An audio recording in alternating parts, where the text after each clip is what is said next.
എൻ്റെ പ്രിയപ്പെട്ടവരെ, നവംബർ 10 തിങ്കളാഴ്ച.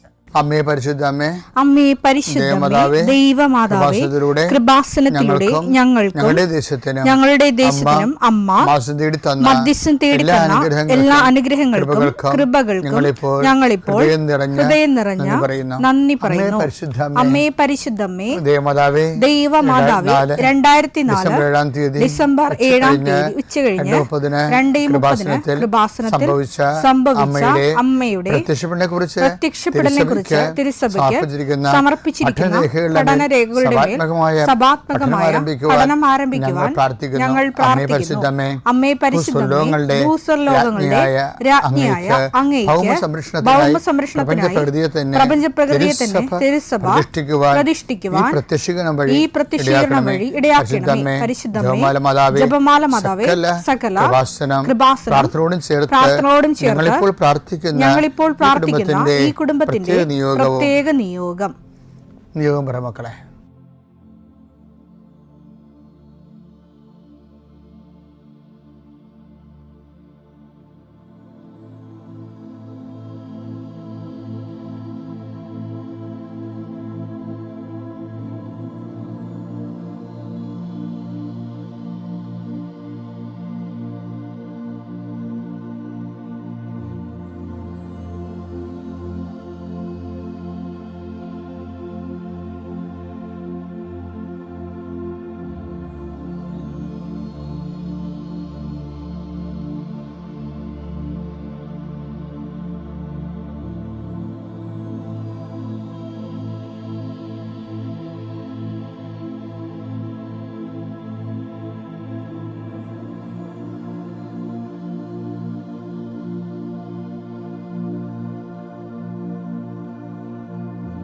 അമ്മയുടെ പ്രത്യക്ഷീകരണത്തിന്റെ ഈ അനുഗ്രഹവേളയിൽ ഞങ്ങൾക്ക് സാധിച്ചു തരുവാൻ കനിയണമേ. ആമേൻ. വിശ്വാസ പ്രമാണം. സർവശക്തനായ പിതാവും ആകാശത്തിന്റെയും ഭൂമിയുടെയും സൃഷ്ടാവുമായ ദൈവത്തിൽ ഞാൻ വിശ്വസിക്കുന്നു. അവിടുത്തെ ഏകപുത്രനും ഞങ്ങളുടെ കർത്താവുമായ ഈശോമിശിഹായിലും ഞാൻ വിശ്വസിക്കുന്നു. ഈ പുത്രൻ പരിശുദ്ധാത്മാവിനാൽ ഗർഭസ്ഥനായി കന്യകാമറിയത്തിൽ നിന്ന് പിറന്ന് പൊന്തിയോസ് പീലാത്തോസിന്റെ കാലത്ത് പീഡകൾ സഹിച്ച് കുരിശിൽ തറയ്ക്കപ്പെട്ട് മരിച്ച് അടക്കപ്പെട്ട് പാതാളങ്ങളിൽ ഇറങ്ങി മരിച്ചവരുടെ ഇടയിൽ നിന്ന് 3-ാം നാൾ ഉയർത്ത് സ്വർഗത്തിലേക്ക് എഴുന്നള്ളി സർവശക്തിയുള്ള പിതാവായ ദൈവത്തിന്റെ വലതുഭാഗത്തിരിക്കുന്നു. അവിടെ നിന്ന് ജീവിക്കുന്നവരെയും മരിച്ചവരെയും വിധിക്കുവാൻ വരുമെന്നും ഞാൻ വിശ്വസിക്കുന്നു. പരിശുദ്ധാത്മാവിലും ഞാൻ വിശ്വസിക്കുന്നു. വിശുദ്ധ കത്തോലിക്കാ സഭയിലും പുണ്യവാന്മാരുടെ ഐക്യത്തിലും പാപങ്ങളുടെ മോചനത്തിലും ശരീരത്തിന്റെ ഉയർപ്പിലും നിത്യമായ ജീവിതത്തിലും ഞാൻ വിശ്വസിക്കുന്നു. ആമേൻ. സുഖസ്ഥനായ ഞങ്ങളുടെ പിതാവേ, അങ്ങയുടെ നാമം പൂജിതമാകണമേ. അങ്ങയുടെ രാജ്യം വരണമേ. അങ്ങയുടെ തിരുമനസ് സ്വർഗത്തിലെ പോലെ ഭൂമിയിലും ആകണമേ. അന്നു വേണ്ടുന്ന ആഹാരം ഇന്ന് ഞങ്ങൾക്ക് തരണമേ. ഞങ്ങളോട് തെറ്റ് ചെയ്യുന്നവരോട് ഞങ്ങൾ ക്ഷമിക്കുന്നത് പോലെ ഞങ്ങളുടെ തെറ്റുകൾ ഞങ്ങളോടും ക്ഷമിക്കണമേ. ഞങ്ങളെ പ്രലോഭനത്തിൽ ഉൾപ്പെടുത്തരുതേ, തിന്മയിൽ ഞങ്ങൾ രക്ഷിക്കണമേ. ആമേൻ. നന്മ നിറഞ്ഞ മറിയമേ, സ്വസ്തി. കർത്താവ് അങ്ങയുടെ കൂടെ സ്ത്രീകളിൽ അങ്ങ് അനുഗ്രഹിക്കപ്പെട്ടവളാകുന്നു. അങ്ങയുടെ ഉദരത്തിൻ ഫലമായി ഈശോ അനുഗ്രഹിക്കപ്പെട്ടവനാകുന്നു. പരിശുദ്ധ മറിയമേ, തമ്പുരാന്റെ അമ്മേ, പാപികളായ ഞങ്ങൾക്ക് വേണ്ടി ഇപ്പോഴും ഞങ്ങളുടെ മരണസമയത്തും തമ്പുരാനോട് അപേക്ഷിക്കണമേ. ആമേൻ. കർത്താവേ, നിന്റെ ഉന്നതമായ നാമത്തിന് സ്തോത്രം ചെയ്യുന്നു. കർത്താവേ, നിന്റെ വിശുദ്ധ പൗരോഹിത്യത്തെ മഹത്വപ്പെടുത്തണമേ. കർത്താവേ, സഭയിലുള്ള സാന്നിധ്യം പ്രകടമാക്കണമേ. 39 വർഷം ഞാൻ അർപ്പിച്ച കൃപാന്റെ യുഗതിയാൽ കൃപാസ്ഥാനത്താറെ ജീവനോടെ പ്രത്യക്ഷപ്പെട്ട പരിശുദ്ധ അമ്മയുടെ മാധ്യസ്ഥത്താൽ പിതാവിൻ്റെയും പുത്രൻ്റെയും പരിശുദ്ധാത്മാവിൻ്റെ നാമത്തിൽ ഞാൻ നിങ്ങളെ ആശീർവദിക്കുന്നു. കർത്താവേ, അങ്ങയുടെ മക്കളെ ഇന്ന് സഞ്ചരിക്കുന്ന ഓരോ വഴികളെ നീ ആശീർവദിക്കണമേ. കർത്താവേ, അങ്ങയുടെ മക്കൾ ഇന്ന് കണ്ടുമുട്ടുന്ന ഓരോ വ്യക്തികളിലും കർത്താവിൻ്റെ ശക്തി നിറയട്ടെ. കർത്താവേ, അങ്ങയുടെ മക്കൾ ഇന്ന് യാത്ര തിരിക്കുന്ന ലക്ഷ്യം വെക്കുന്ന ഓരോ ലക്ഷ്യങ്ങളും കർത്താവിൻ്റെ നാമത്തിൽ സാധിക്കുകയും അനുഗ്രഹം പ്രാപിക്കുകയും ചെയ്യട്ടെ. ഇന്നത്തെ എല്ലാ ഉത്തരവാദിത്തങ്ങളും നിറവേറ്റിക്കൊണ്ട് നിങ്ങൾ രാത്രി തിരിച്ചു വരുമ്പോഴേ സമാധാനം നിങ്ങളുടെ ഹൃദയത്തിൽ ഉണ്ടാകാൻ ഇടയാക്കട്ടെ എന്ന് പ്രാർത്ഥിക്കുന്നു. നിത്യം പിതാവും പുത്രനും പരിശുദ്ധാത്മാവ് നീക്കുവാമേ. പ്രിയപ്പെട്ടവരെ, നമ്മൾ ഇന്നും നാളെയും കാണാൻ പോകുന്നത് 2 പ്രത്യേക സബ്ജക്റ്റുകളാണ്. വിശ്വാസവുമായി ബന്ധപ്പെട്ട 2 സബ്ജക്റ്റ്. വിശ്വാസ ജീവിതം. ഒന്ന് നേരത്തെ പണ്ടതിനെ കുറിച്ച് അതായിട്ടൊന്ന് കണ്ടിട്ടുണ്ട്. Revaluation of faith. റിവാലുവേഷൻ എന്ന് പറഞ്ഞാൽ എന്താ? പുനർനിർണയം. അതായത് ചില സമയത്ത് നമ്മുടെ വിശ്വാസ ജീവിതത്തിൽ നമുക്ക് എപ്പോഴും ശ്രദ്ധിക്കേണ്ട കാര്യത്തിൽ ദൈവം വിശ്വാസ ജീവിതം ഓട്ടോമാറ്റിക്കായിട്ട് വർക്ക് ചെയ്യുന്നതാണ്. അത് ദൈവമായിട്ട് കണക്റ്റഡ് ആണ്. പക്ഷെ അത് ഓട്ടോമാറ്റിക്കായി വർക്ക് ചെയ്യും. എന്ന് വെച്ച് കഴിഞ്ഞാൽ ആർജിത കൃപയുമായി ബന്ധപ്പെട്ട വിഷയമാണ്. വിശ്വാസ ജീവിതത്തിൽ നമുക്ക് വിശ്വാസം ഉള്ളതുകൊണ്ടാണല്ലോ വിശ്വാസം നമുക്ക് നൽകുന്ന സാധ്യതകളൊന്നാണ് കൂദാശ ജീവിതം. കൂദാശ ജീവിതത്തിലൂടെ നമുക്ക് ലഭിക്കുന്നത് കാണപ്പെടാത്ത ദൈവത്തെ വരപ്രസാദം നമുക്ക് ലഭിക്കാൻ ഈശോ സ്ഥാപിച്ച കാണപ്പെടുന്ന അടയാളമാണ് കൂദാശ. അത് ഒരു ദൈവ ജീവിത വിളിക്ക് അനിപേക്ഷണീയമായിട്ടുള്ള വിവാഹം, തിരുപ്പട്ടം മുതലായിട്ടുള്ള ഓരോരോ കൂദാശകളുണ്ട്. അപ്പം അത് ആ ജീവിത വിളിക്ക് അനിപേക്ഷണീയമായിട്ടുള്ള അനുഗ്രഹങ്ങളാണ് കൂദാശകൾ നമുക്ക് നൽകുന്നത്. പിന്നെ ഡേ ടു ഡേ ലൈഫും അതുപോലെ തന്നെ ഇറ്റേണൽ ലൈഫും.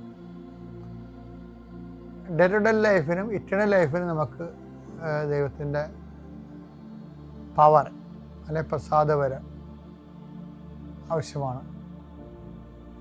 അപ്പം അത് പലപ്പോഴും വരണത് ആർജിത കൃപയാണ്. ആർജിത കൃപ ഈശോമിശിഹ നേടിയ കൃപയിൽ ഈശോമിശിഹ നേടിയ കൃപ അവൻ്റെ നാമത്തിൽ വിശ്വസിക്കുന്നവർക്കെല്ലാം കൃപയ്ക്ക് മേൽകൃപയെന്ന് നമ്മൾ ഉടമ്പടി പറയത്തില്ലേ? അതുപോലെ തന്നെയാണ് കൃപയും സത്യവും യേശുക്രിസ്തു വഴി ഉണ്ടായെന്നൊക്കെ പറയുന്നത്. കൃപാവരങ്ങളുടെ ഏക മധ്യസ്ഥൻ ഈശോ എന്നുള്ള ആശയത്തിൽ പക്ഷെ കൃപ ചാനൽ ഔട്ട് ചെയ്ത് വരുമ്പോൾ ആ തടാകം, കൃപയുടെ തടാകത്വമാകുന്ന യേശുക്രിസ്തു എന്ന് വലിയ പുഴയായി വരുന്ന ഏറ്റവും വലിയ പുഴ ആരാണ്? പരിശുദ്ധ അമ്മയാണ്. അപ്പം പരിശുദ്ധ അമ്മയിൽ നിന്ന് നമ്മൾക്ക് മരിയൻ ജീവിത രീതി, അതായത് ക്രിസ്ത്യൻ ജീവിത രീതി എന്ന് പറയുന്നത് പോലെയേക്കാൾ പവർഫുള്ളാണ് മരിയൻ ജീവിത രീതി എന്ന് പറയുന്നത്. ക്രിസ്ത്യൻ ജീവിത രീതി എന്ന് പറയുന്നത് വചനാധിഷ്ഠിതമായൊരു ജീവിത രീതിയാണ്. വചനം നമ്മൾക്ക് കൈമാറി തന്നവർ പറഞ്ഞ് നമുക്ക് നൽകിയിട്ടുള്ള മാതൃക അനുസരിച്ചുള്ളതാണ്. പക്ഷേ മരിയൻ ജീവിത രീതി എന്ന് പറഞ്ഞാൽ വചനം നേരിട്ട് ഉദരത്തിലേക്ക് സ്വീകരിച്ച ആളാണ് മറിയം. മറിയം ആ വചനത്തെ വയറ്റിട്ട് വളർത്തി, പെറ്റ് വീട്ടിൽ നിർത്തി വളർത്തി, കുരിശൻ്റെ ചുവട് വരെ ദൈവം ഏൽപ്പിക്കാൻ വേണ്ടി മരിയൻ ഒരു ജീവിത രീതി രൂപപ്പെടുത്തിയെടുത്തായിരുന്നു. അത് സുവിശേഷങ്ങൾ ഉണ്ടാകുന്നതിന് മുമ്പുള്ള ജീവിത രീതിയാണ്. എന്താണത്? ഇതാ കർത്താവിൻ്റെ ദാസി, നിന്റെ വചനം പോലെ എന്നിൽ നിറവേറട്ടെ. അതാണ് പേഴ്സണൽ ആപ്ലിക്കേഷൻ. വചനത്തിൻ്റെ പേഴ്സണൽ ആപ്ലിക്കേഷനെ കുറിച്ച് അപ്പോസ്റ്റൽ സ്പിരിച്വാലിറ്റി പറയുന്നതിനേക്കാളും വളരെ തീവ്രമായിട്ടാണ് മരിയൻ സ്പിരിച്വാലിറ്റി പറയണത്. ബൈബിളിൽ നമുക്ക് 2 സ്പിരിച്വാലിറ്റിയാണ് ഫോളോ ചെയ്യണത്. ഒന്ന് അപ്പോസ്റ്റലിക് സ്പിരിച്വാലിറ്റി, രണ്ടാമത്തത് മരിയൻ സ്പിരിച്വാലിറ്റി. പക്ഷേ അപ്പോസ്റ്റൽ സ്പിരിച്വാലിറ്റിക്ക് മുമ്പുള്ളതാണ് മരിയൻ സ്പിരിച്വാലിറ്റി. അതാണ് മരിയൻ സ്പിരിച്വാലിറ്റിയുടെ പവർ എന്ന് പറയുന്നത്. അതിൻ്റെ ആസ്തി ഭദ്രത എന്ന് പറയുന്നത് ഇതാ കർത്താവിൻ്റെ ദാസി, behold the handmaid of the Lord. പിന്നെന്താ? Be to done to me. അത് ഡയറക്റ്റായിട്ട് ഒരു വ്യക്തി പേഴ്സൺ ആസ് പേഴ്സൺ വചനത്തിൻ്റെ ദൈവത്തിൻ്റെ ദൗത്യം, മിഷൻ, എല്ലാ വചനവും മിഷനാണ് ശരിക്കും പറഞ്ഞത്. അപ്പോൾ ആദ്യം മിഷണറി എന്ന രീതിയിൽ പുതിയ നിയമത്തിലെ ആദ്യം മിഷണറി എന്ന് പറഞ്ഞത് ആരാണ്? മേരി. അപ്പം ആ മേരി അതെങ്ങനെ മിഷണറി ആയത് മംഗളവാർത്തയെ കൊടുത്ത റെസ്പോൺസാണ് ഫിയാത്ത്. എന്താണ്? ഇതാ കർത്താവിൻ്റെ ദാസി. പിന്നെന്താണ്? അങ്ങയുടെ വചനം പോലെ എന്നിൽ നിറവേറട്ടെ. ഈ വചനം എന്നിൽ നിറവേറുന്നതിന് വേണ്ടിയുള്ള ആദ്യ നടപടിക്രമമാണ് സമർപ്പണം. അതാണ് ഇതാ കർത്താവിൻ്റെ ദാസി. അപ്പം കർത്താവിനാണ് സമർപ്പിക്കുന്നതായിരിക്കുന്നത്, കർത്താവിനാണ് നമ്മൾ സമർപ്പിക്കുന്നത്. എന്നുവെച്ചാൽ കർത്താവിൻ്റെ വചനത്തിനാണ് നമ്മൾ സമർപ്പിക്കുന്നത്.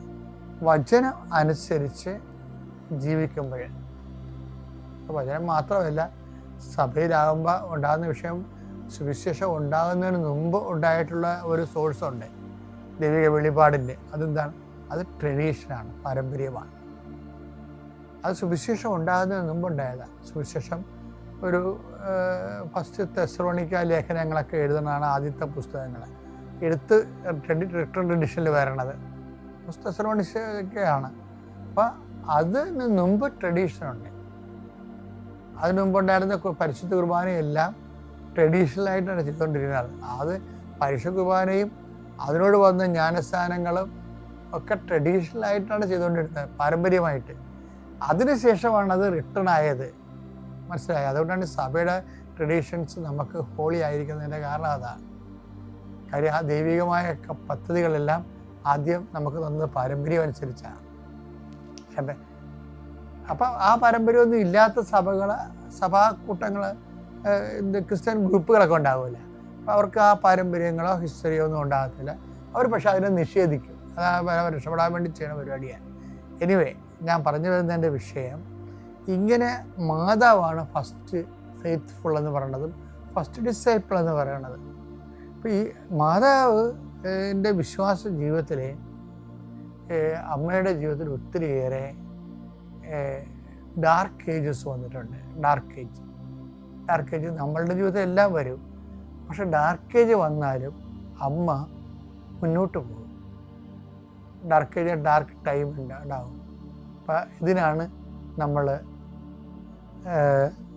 നേരത്തെ അച്ഛൻ പറഞ്ഞില്ല, എന്താണ് revaluation of faith. Dark age എന്ന് പറയുന്നത്, അതായത് ജോൺ ഓഫ് ദി ക്രോസ് ഒക്കെ പറയുന്ന ആത്മാവിൻ്റെ രാത്രി, അതായത് ഒരു ലോങ് കമ്മ്യൂണിക്കേഷൻ, ദൈവത്തിൽ നിന്ന് ഒരു കമ്മ്യൂണിക്കേഷൻ നമുക്ക് ലഭിക്കുന്നില്ല. പ്രെയർ ചെയ്യാൻ നമുക്ക് പറ്റണില്ല, വചനം വായിക്കാൻ പറ്റണില്ല. അഥവാ 1-2 പേജ് ഒരു പാരഗ്രാഫ് വായിച്ചിട്ട് അപ്പോൾ തന്നെ മടക്കി വെക്കും. നമുക്ക് പ്രാർത്ഥിക്കാൻ ഒരു എരിവ് തോന്നണില്ല, തീക്ഷ്ണ തോന്നണില്ല. പിന്നെ പ്രാർത്ഥിക്കാൻ, പിന്നെ അവന് കുർബാന പള്ളിയിൽ പോകാനോ ഒന്നും മടുപ്പ് തോന്നുക. കാര്യം ദൈവത്തെ തന്നെ ദൈവം ഉണ്ടോ എന്ന് പോലും നമുക്ക് സംശയം തോന്നുന്ന സ്വാഭാവികം, എല്ലാവർക്കും ഉണ്ടാവും അത്. അതിനാണ് ഡാർക്ക് ഏജ് എന്ന് വെച്ച് faith. John of the cross അതിന് ആത്മാവിൻ്റെ രാത്രി എന്നാണ് പറയുന്നത്, കാണാൻ പറ്റാത്ത രാത്രി. പക്ഷേ ഈ സംഭവം, ഈ കാലം ശരിക്കും പറഞ്ഞാൽ ആത്മാവിൻ്റെ രാത്രി അല്ല. അത് ആത്മാവിൻ്റെ രാത്രി എന്ന് വെച്ച് കഴിഞ്ഞാൽ ഇത് റിവിഷൻ ഓഫ് ഫെയ്ത്തിൻ്റെ ടൈം. റിവിഷൻ ഓഫ് ഫെയ്ത്ത് എന്ന് വെച്ച് കഴിഞ്ഞാൽ ഇങ്ങനെ ഒരു ബ്ലാക്ക് ഔട്ട് വന്നു കഴിഞ്ഞാൽ നമ്മൾ എന്ത് ചെയ്യണമെന്ന് വെച്ചാൽ, ആ കാലങ്ങളിലെല്ലാം, കഴിഞ്ഞ കാലങ്ങളിൽ ഇതുപോലെ വന്നിട്ടുള്ള ബ്ലാക്ക് ഔട്ടുകളിൽ എടുത്ത നിലപാടുകളെ ഓർത്ത് നമ്മൾക്ക് അനുതാപം ഉണ്ടാകണം. അതുപോലെ തന്നെ ഏറ്റവും കൂടുതൽ വിശ്വാസം, റിവിഷൻ ഓഫ് ഫെയ്ത്ത് എന്ന് പറഞ്ഞാൽ എന്താണെന്നറിയാമോ? അതായത് ഏറ്റവും കൂടുതൽ വിശ്വാസം എൻ്റെ ജീവിതത്തിൻ്റെ ഏത് ഘട്ടങ്ങളിലാണ് ഉണ്ടായത്.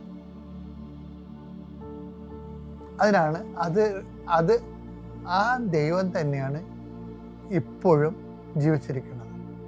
അതാണ് അപ്പം ഇല്ലാത്തതിനെ കുറിച്ച് നിങ്ങൾ എന്തിന് ഉത്കണ്ഠാകുലരായിരിക്കുന്നു.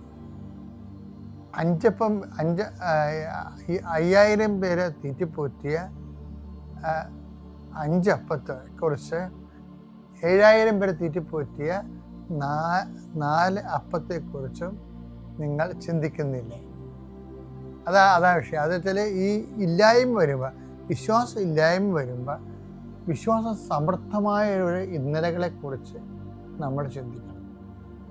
എന്നുവെച്ചാൽ ആ ദൈവം തന്നെയാണ് ഇന്നും ഉള്ളതെന്ന വിഷയം. അതാ കൺക്ലൂഷൻ എന്ന് പറയുന്നത്. അതായത് റിവിഷൻ ഓഫ് ഫെയ്ത്തിൻ്റെ കൺക്ലൂഷൻ അതാണ്. മത്തായിയുടെ സുവിശേഷം 16:8 യേശു ഇതറിഞ്ഞ് അവരോട് ചോദിച്ചു, അല്പവിശ്വാസികളെ, എന്ന് അപ്പം ഇല്ലാത്തതിനെ പറ്റി നിങ്ങൾ പരസ്പരം സംസാരിക്കുന്നുവോ? നിങ്ങൾ ഗ്രഹിക്കുന്നില്ലയോ? 16:9 5000 പേരുടെ അഞ്ചപ്പം നിങ്ങൾ ഓർമ്മിക്കുന്നില്ലേ? അതാണ് വിഷയം. അപ്പം ഇങ്ങനെ റിവിഷൻ ഓഫ് ഫെയ്ത്തിൽ വരണത്, ഇപ്പോൾ ഒരു ഡാർക്ക് ഏജ് വന്നാൽ, ബ്ലാക്ക് സ്പോട്ട് ഫെയ്ത്തിൽ വന്നാൽ, ദൈവത്തെ ഫീൽ ചെയ്യുന്നില്ലാത്തൊരു കാലഘട്ടം വന്നാൽ, നമ്മൾ എമർജൻസി ആയിട്ട് ചെയ്യേണ്ട ഫസ്റ്റ് സ്റ്റെപ്പ് എന്ന് പറയുന്നത്, ഉടനെ നമ്മൾ കഴിഞ്ഞ കാലത്ത് ദൈവം എന്തും നമ്മൾ ഏറ്റവും ഹെൽപ്പ് ചെയ്ത ടൈമിനെ കുറിച്ച് നമുക്ക് ഓർമ്മ വേണം. അപ്പോൾ ഇത് വിഷയം എന്ന് വെച്ച് കഴിഞ്ഞാൽ, ഇപ്പോൾ ഈശോ പറഞ്ഞാൽ ആ 4000 പേരുടെ 7 അപ്പവും നിങ്ങൾ ഓർമ്മിക്കുന്നില്ലേ? അന്ന് എത്ര കുട്ടയാണ് നിങ്ങൾ സ്വീകരിച്ചത്? എന്നുവെച്ചാൽ ആ ദൈവം തന്നെയാണ്, ആ ഈശോ തന്നെയാണ് നിങ്ങൾ ഈ സമയത്ത് നിങ്ങളുടെ കൂടെയുള്ളത്. അത് പറയാൻ കാരണം, ഈ ബൈബിൾ അവസാനിക്കുമ്പോൾ ഈ മത്തായിയുടെ സുവിശേഷം ഇല്ലേ, 28:20 പിതാവിൻ്റെയും പുത്രൻ്റെയും പരിശുദ്ധാത്മാവിൻ്റെയും നാമത്തിൽ ജ്ഞാനസ്നാനം നൽകുകയും ഞാൻ നിങ്ങളോട് കൽപ്പിച്ചതെല്ലാം അനുസരിക്കുവാൻ അവരെ പഠിപ്പിക്കുകയും. എന്താ വിഷയം? യുഗാന്ത്യം വരെ ഞാൻ നിങ്ങളുടെ കൂടെ ഉണ്ടാകും, whether you experience me or not. മനസ്സിലായി? അപ്പം നമുക്ക് വിശ്വാസം തോന്നിയാലും ഇല്ലെങ്കിലും അത് യേശുക്രിസ്തുവിന്റെ സാന്നിധ്യത്തെ ബാധിക്കുന്നില്ല. കാലത്തിൻ്റെ അവസാനം വരെ ഞാൻ നിങ്ങളുടെ കൂടെ ഉണ്ടാകും. അപ്പോഴേ ഇപ്പം നമുക്ക് 0 എക്സ്പീരിയൻസ് ആണ്, നമുക്ക് ഫെയ്ത്ത് ബ്ലാക്ക് ഔട്ടാണ്, നമുക്ക് ഇപ്പോഴും ഒരു ഡാർക്ക് ഏജ് ആണ് വരണമെങ്കിലും, നമ്മൾ ഏറ്റവും കൂടുതൽ ദൈവാനുഭവം പ്രാപിച്ച ഒരു കാലമുണ്ട്, ദൈവത്തെ അനുഭവിച്ച കാലം. ചിലപ്പോൾ ആദ്യ കുർബാന ആയിരിക്കാം, ആദ്യ കുർബാന കാലമായിരിക്കാം, അല്ലെങ്കിൽ പരീക്ഷ ജയിച്ച കാലമായിരിക്കാം, അല്ലെങ്കിൽ അപകടം രക്ഷിച്ച കാലമായിരിക്കാം, കുടുംബങ്ങളിൽ നമ്മുടെ പ്രാർത്ഥന സംഖ്യയെ കൊണ്ട് പ്രാർത്ഥിച്ചപ്പോൾ ദൈവം നമ്മളെ കേട്ട കാര്യമായിരിക്കാം.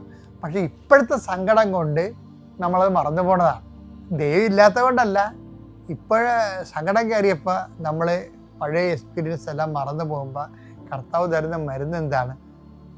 ഓർമ്മിക്കണില്ലേ? 5000 പേരുടെ 5 അപ്പം, 4000 പേരുടെ 7 അപ്പം നിങ്ങൾ ഓർമ്മിക്കുന്നില്ലേ എന്നാണ്. അപ്പം ഓർമ്മിക്കുക, പഴയ കാലങ്ങളെ ദൈവാനുഗ്രഹം ഓർമ്മിപ്പിക്കുക ആണ് ഫെയ്ത്ത് റിവിഷൻ കൊണ്ട് ഉദ്ദേശിക്കുന്നത്.